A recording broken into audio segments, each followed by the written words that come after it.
All India Muslim personal law board के एक प्रतिनिधिमंडल ने बोर्ड के महासचिव मौलाना फजलुर रहीम मुज्तबी के नेतृत्व में यूपी के मुख्यमंत्री योगी आदित्यनाथ से उनके आवास पर मुलाकात की। मुख्य सचिव उत्तर प्रदेश द्वारा यूपी के 8,449 मदरसों को जारी किए गए नोटिस पर बोर्ड के प्रतिनिधिमंडल ने अपनी आपत्ति दर्ज कराई है, जिसके आधार पर जिला प्रशासन हर जिले के मदरसों को ये आदेश दे रहा है कि वो मदरसों में पढ़ने वाले बच्चों को बेसिक शिक्षा के लिए स्कूलों में दाखिल कराए। बोर्ड के प्रतिनिधिमंडल ने मुख्यमंत्री को बताया कि इन मदरसों को इस आधार पर गैर मान्यता प्राप्त बताया जा रहा है कि ये मदरसे बोर्ड से संबद्ध नहीं है, जबकि ये मदरसे वर्षों से किसी ट्रस्ट या सोसाइटी के तहत स्थापित हैं और इनमें धार्मिक शिक्षा के साथ मॉडर्न एजुकेशन भी दी जाती है। बोर्ड के प्रतिनिधिमंडल ने स्पष्ट किया है कि मुख्य सचिव द्वारा जारी ये आदेश देश के संविधान के प्रावधानों 14, 21, 26, 28, 29 और 30 के भी विपरीत हैं। देश के संविधान ने अल्पसंख्यकों को यह अधिकार दिया है कि वे न केवल अपनी पसंद के शिक्षण संस्थान स्थापित कर सकते हैं, बल्कि अपनी इच्छानुसार उसका प्रबंधन भी कर सकते हैं।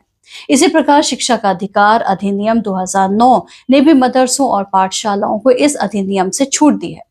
बोर्ड के प्रतिनिधिमंडल ने मुख्यमंत्री को बताया कि ये मदरसे न केवल गुणवत्तापूर्ण शिक्षा प्रदान करते हैं, बल्कि लाखों बच्चों को मुफ्त आवास और खाने पीने की सहूलियतें भी देते हैं।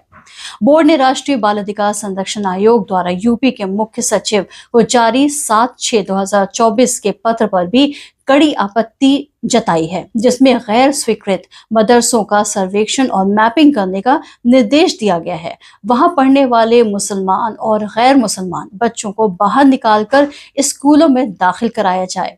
इसीलिए प्रशासन ने 8,449 मदरसों की सूची जारी की है, जिनमें दारुल उलूम देवबंद, दारुल उलूम नदवतुल उलमा लखनऊ, जामिया सलाफिया बनारस, जामिया अशरफिया मुबारकबाद, जमीयतुल फलाह और मदरसा अल इस्लाह जैसे प्रमुख और अंतर्राष्ट्रीय मदरसे शामिल हैं।